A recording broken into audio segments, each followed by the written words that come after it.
The rebuild is here. What will the Saints do now? Ladies and gentlemen, we are still in the wake of the Derek Carr news. I'm filming this on a Saturday.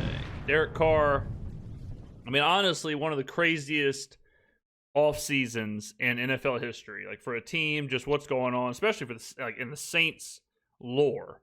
This is insane. And it is absolute cinema what is going on. We are 12 days away from the NFL draft, and Derek Carr is potentially at this point out for the year whilst under contract. We have Spencer Rattler, Jake Haener, LOL, and we are staring at the 9th overall pick, which potentially could be Shedeur Sanders. So what the hell are the Saints going to do? Nick Underhill, the backdrop, New Orleans.football.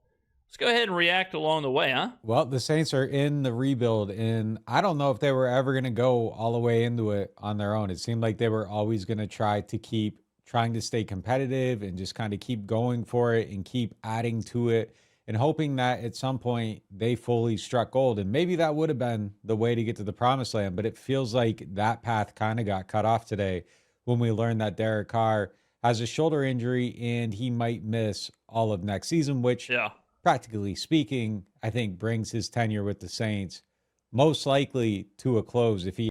Yeah, it's over. I mean, like it's over. And you know, it's such a weird. Even that news is weird, right? Because there is.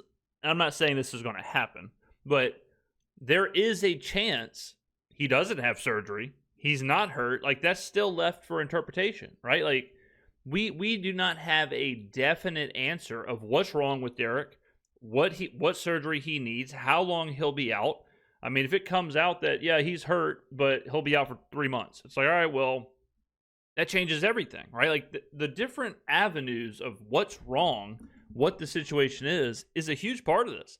If he is for sure out for the season, that's a whole different thing than yeah, I'm out for the first half of the season, or I'm out for the first month, or whatever. We don't even know that, and we're 12 days from the draft. You know, like I heard someone say that the report is that Derek will make a decision on his shoulder or surgery or whatever by the draft, and it's like the Saints can't wait until 2 days before the draft to figure out what's going on. They got to make a decision, and I have said this since Super Bowl, since Radio Row. I've said this is weird. Like this, someone said it is fishier than oysters on Monday morning, which I'm not even sure what the hell that means, but it sounds cool. Okay, it is fishy that Derek has not been around, that no one has seen from him, that no one has heard from him, that he has not been involved whatsoever in anything in the offseason, whether it was Radio Row, whether it was the Super Bowl, whether it was Kellen Moore getting hired, whether it was just a tweet saying, "Hey, congratulations, Coach Moore. Happy to work with you." We didn't even get that. All right, so it was smelly, stanking, okay? And we said it's hard to imagine Derek Carr walking back in that locker room and be like, "Hey, guys, what's up? Hey, fellas, what's going on? Hey, man, what y'all been doing?" It's like, damn, dude, where were you? Were you riding shotgun with Amelia Earhart? Where the hell have you been, brother? Like, no one has seen from you or heard from you. We didn't even know if you were on the planet anymore. We thought you might have just floated off, you know? So this does line up with the idea of, hey, you know, we kind of smelled that this was a breakup. This seems like kind of an inorganic excuse for a breakup. He ends up undergoing the knife. This segment's presented by Matt Bowers Auto Group. If you're in the market for a new car, make sure you go check out his new used car dealership up on Vets. It's right downstairs from us.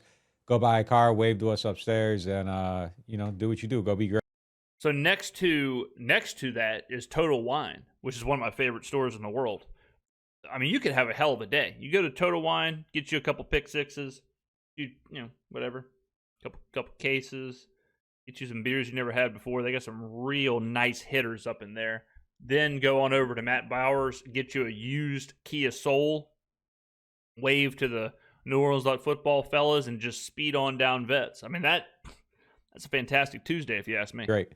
Anyhow, though, it's time. It's time. Yeah. Like they have to do this, and it's going to be a really interesting process to see play out because the team hasn't been in this situation since before Drew Brees ended up here. And I keep saying this with everything that the Saints do. but we are in uncharted AF territory with when it came to hiring. Jesus, I almost just broke my keyboard. Hiring Kellen Moore. When it came to hiring Clint Kubiak. When it came to all of this, like the Saints have been the most consistent team in the NFL. One of the most, not the most, but one of the most consistent teams in the NFL since 2005. All right, 20 years of consistency. And even the last couple of years, it's like, well, the Saints were bad the last couple of years. True, but even then, you got Dennis Allen, who's a consistent voice, who's like someone who's been with the program for a long time. You've got Pete Carmichael, something like even in those situations, it's like, well, it is kind of the same. And then we start getting closer to this is a brand new coaching scheme. This is a brand new this, brand new that.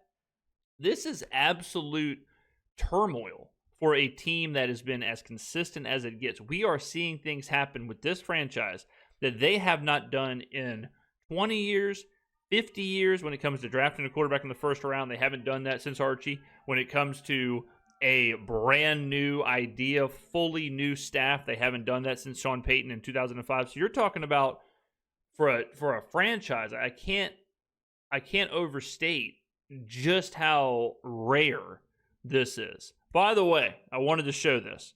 My guy, the Reverend. Look at this stat for the New Orleans Saints drafting. Per Betway, the Saints are the 7th best team in the NFL at drafting over the last 10 years. Metrics used are award winners, AP, MVP, Offensive Player of the Year, Defensive Player of the Year, Offensive Rookie of the Year, Defensive Rookie of the Year. Those made all rookie teams, Pro Bowlers, and those who won Super Bowls. NOLA has 10 players who made the PFWA all-rookie team over the past 10 years. Only the Chargers, Chiefs, and Lions had more. Interesting, right? I just wanted to show this because this is such a crazy difference than how I think Saints fans perceive the New Orleans Saints drafting. And you could say, oh, well, the Saints aren't bad at drafting. They're bad at developing. That ain't what this say, pal. New Orleans has 10 players who made the PFWA all-rookie team over the last 10 years. Only the Chargers, Chiefs, and Lions had more. So they're fourth over the last 10 years in drafting players who made that all-rookie team. So interesting stuff. Just something to think about. Remember, ladies and gentlemen, the echo chamber is usually wrong. Even then, they were a competitive team. It's been quite a while. And really, if you think about it, this might be the most insecure the team has been at quarterback in decades, which is a crazy statement to make. 20 years. Because there was a whole long history when the team was in a terrible situation. And there have been some bad spots over the last 5 years. But even with Dalton and Bridgewater and Taysom Hill, you could say, even with those, even with Jameis, like, you at least are thinking, all right, this guy has played. Like, when Jameis is coming off a 5,000-yard season. Yeah, he went 30-30, which isn't exactly the best thing in the world. But at least you're like, all right, I know what this guy has done at a certain extent. He's a first overall pick. Like, okay. Andy Dalton. It's like, all right, he had a great career in Cincinnati. Like, I know exactly what I'm getting with him. Taysom Hill, you know exactly what's happening there. Teddy Bridgewater, you know exactly what's happening there. Spencer Rattler, you got a guy who's a 5th-round rookie in a totally different system with Clint Kubiak and a completely different head coach.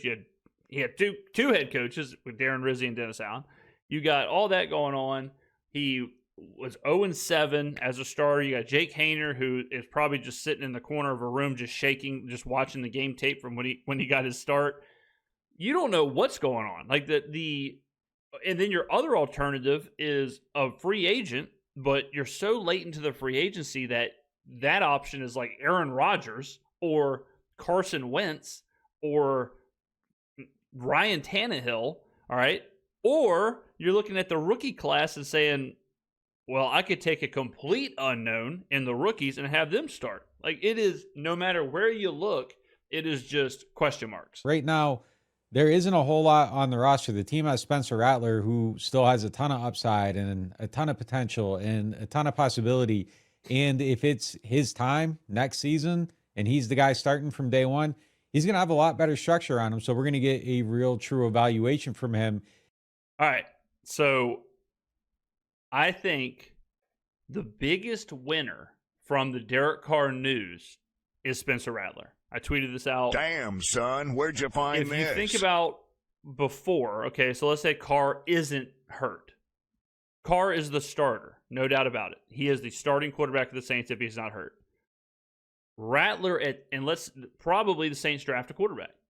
If they draft a quarterback, whether it's Shador, whether it's Jackson Dart, whether it's Kyle McCord, whether it's Quinn Ewers, that player is the franchise moving forward. So Spencer Rattler, just kind of a tough circumstance, gets tossed to third string, and he gets tossed to behind whoever they draft in the development, right? So he basically has no path besides like multiple injuries or whatever of starting for the Saints.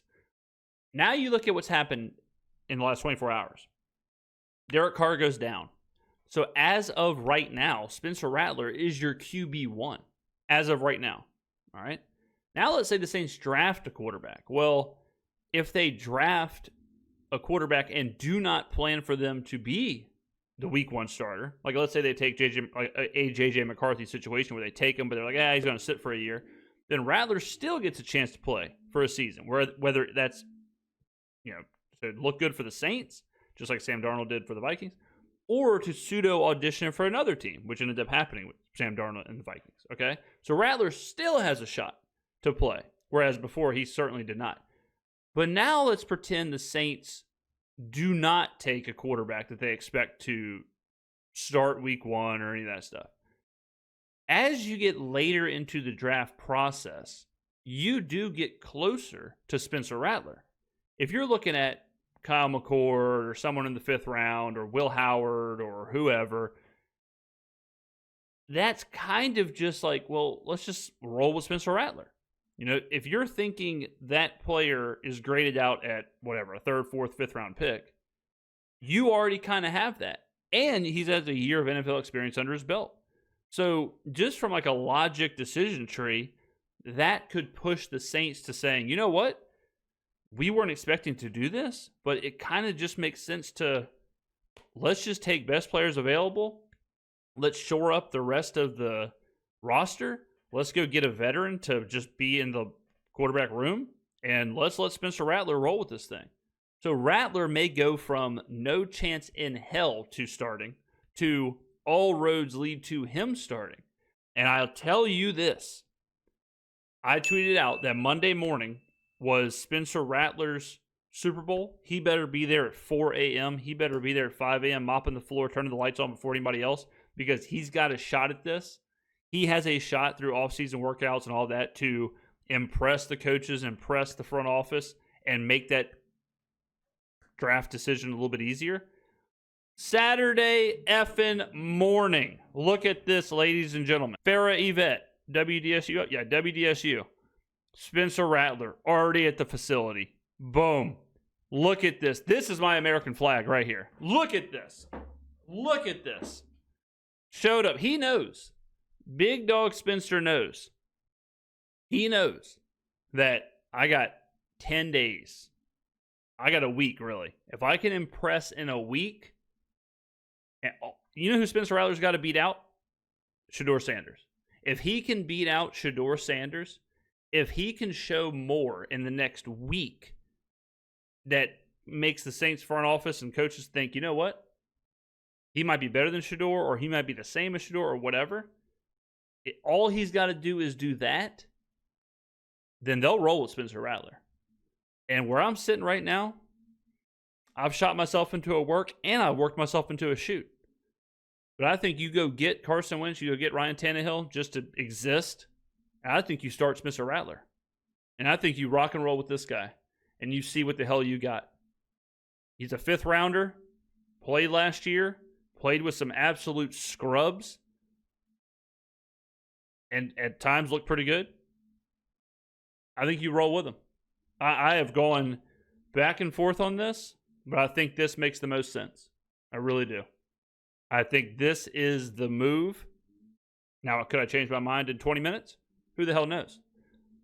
I think Spencer Rattler is the biggest winner right now, and he's got 7 days to prove it. If he's the guy they put under center, but this is the furthest they've been from a sure thing in a really, really long time. And I think that opens up every option in the draft. I think you have to look at everything that's possible there. I think 2 days ago, you still had to look at everything that was possible there. And I think 2 days ago, my preferred outcome was to see them like a quarterback they liked enough at 9 to draft him and to have that next guy that you feel like is certainly your future on the roster. But I think now that we know this, I don't think you change up your approach too much at how you approach that position. I think you still have to have good process. You got to like the guys you're drafting, all that stuff.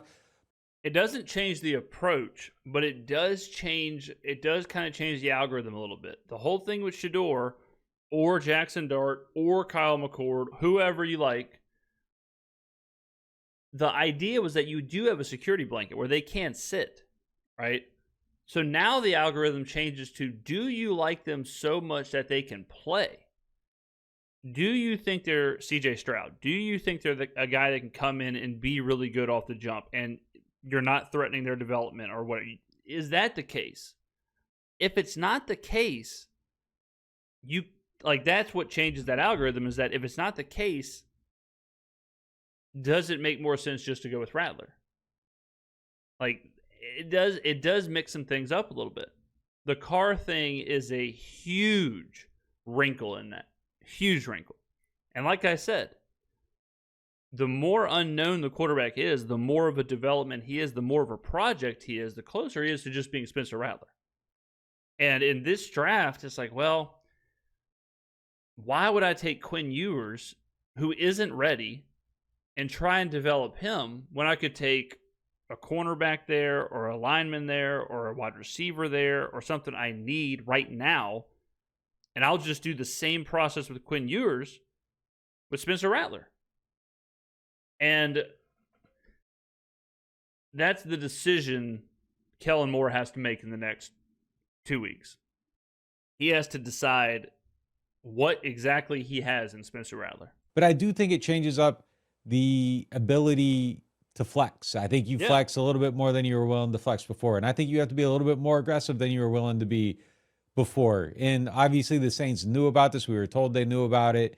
And this isn't a huge surprise to them, but it's a surprise to us. And I think it changes how you analyze the whole entire situation. New information, new process, new way to go forward. The uncertainty was a year away. Now it's here today. And I think that just changes how you look at everything. So hell yeah, it does. Shador Sanders is potentially someone that's going to slip. I think you have to look real hard at him. Jackson Dart, somebody that the team spent some time around. I think you have to look real hard at him. Tyler Shuck was in the building today, meeting with the team.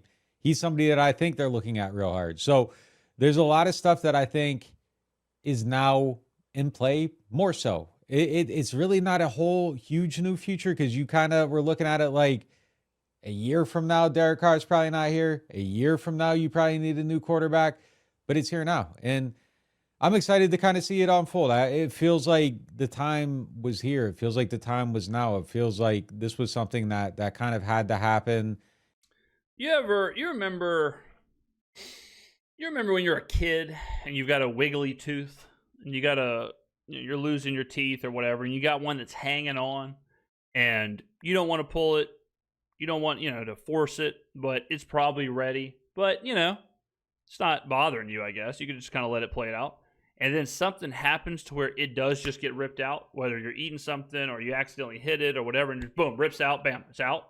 That's where the Saints are. Like, this whole Derek Carr thing was a wiggly tooth. We knew he was here for a year.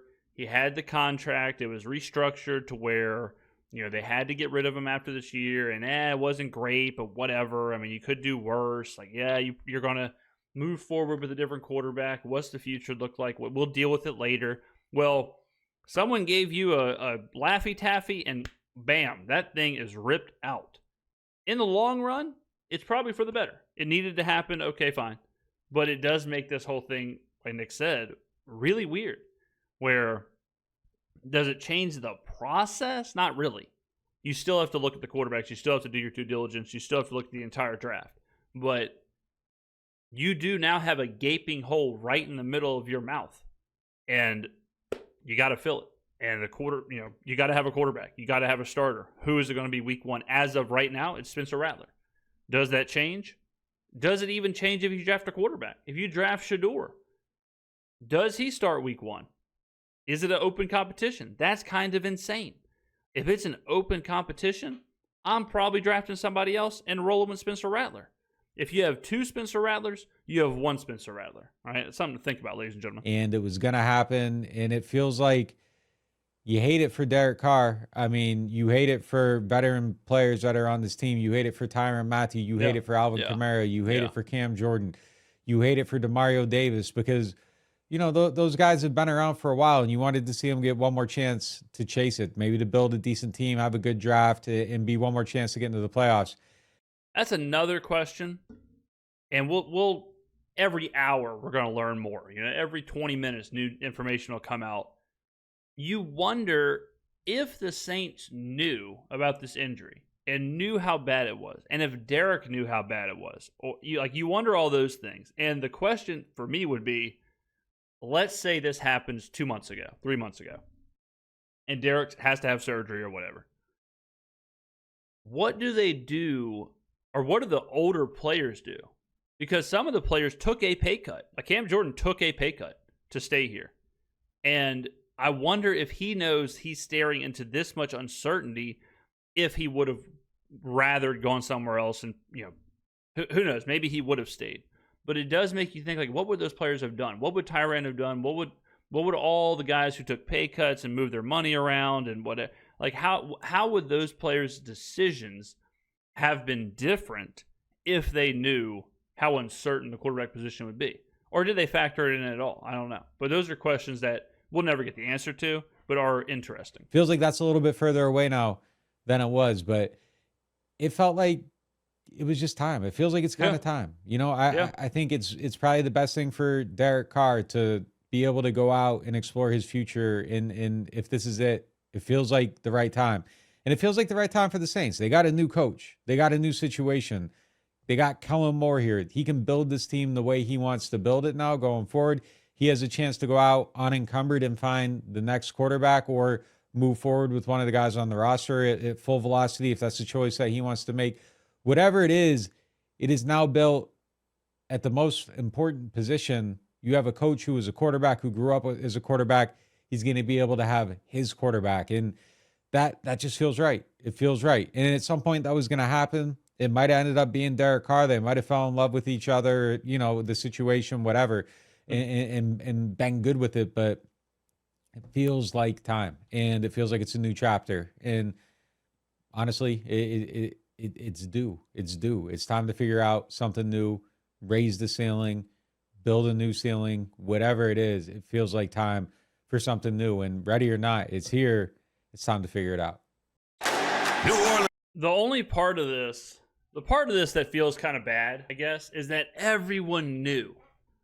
Everybody knew, like, this is weird. You know, like, this Derek Carr thing doesn't feel right. There's something off. Like, this just, how can we get out of it? Like, do you trade him? Do you cut him? What do you do? And it's like, well, you're kind of baked into this.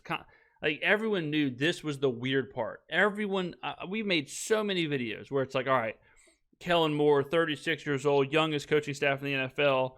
You know, we got all this stuff happening. We got salary cap money coming in the next couple of years. We got a young roster in the next couple of years. But there was this, like, elephant in the room of the Derek Carr thing. It's like, that doesn't really feel right. It feels like something's hanging on. It feels like that Dennis Allen, Pete Carmichael era, whatever's just hanging on there. If we got to sit through it for another year, whatever. He's a average enough quarterback. Like, maybe you can do some things, win 8 games, 9 games, whatever. But everyone knew, like, it's not built to last. Like, that, it's a really weird situation. And man, like, if there would have just been a way to get out of it, if there would have just been a way to either release them or trade them or whatever, then they could have handled the free agency differently. They could have handled the draft process differently. But now they're so up against it where all the free agent quarterbacks are gone. You're 12 days before the draft. You've done all of these draft processes differently because you thought you had a year with Carr. Like, it just throws everything into flux. And I don't feel bad for Kellen Moore because it could be a good thing, could be a blessing, could be something that, you know, expedites the next era or we, you know, whatever. You never know how it's going to play out. Sometimes the worst things that happen to you end up being the best things that happen to you. But damn, man, like, this has been, we're up against it. I mean, you've been working on a puzzle and you're almost there. and then right at the end, someone just knocks the whole thing over, and you got to start over and try and put the pieces back together. But all right, let me know in the comments below what you think. Spencer Rattler, I believe in you. You're my guy. Let me know what you think. Thank you for watching, and I'll see you in the next video.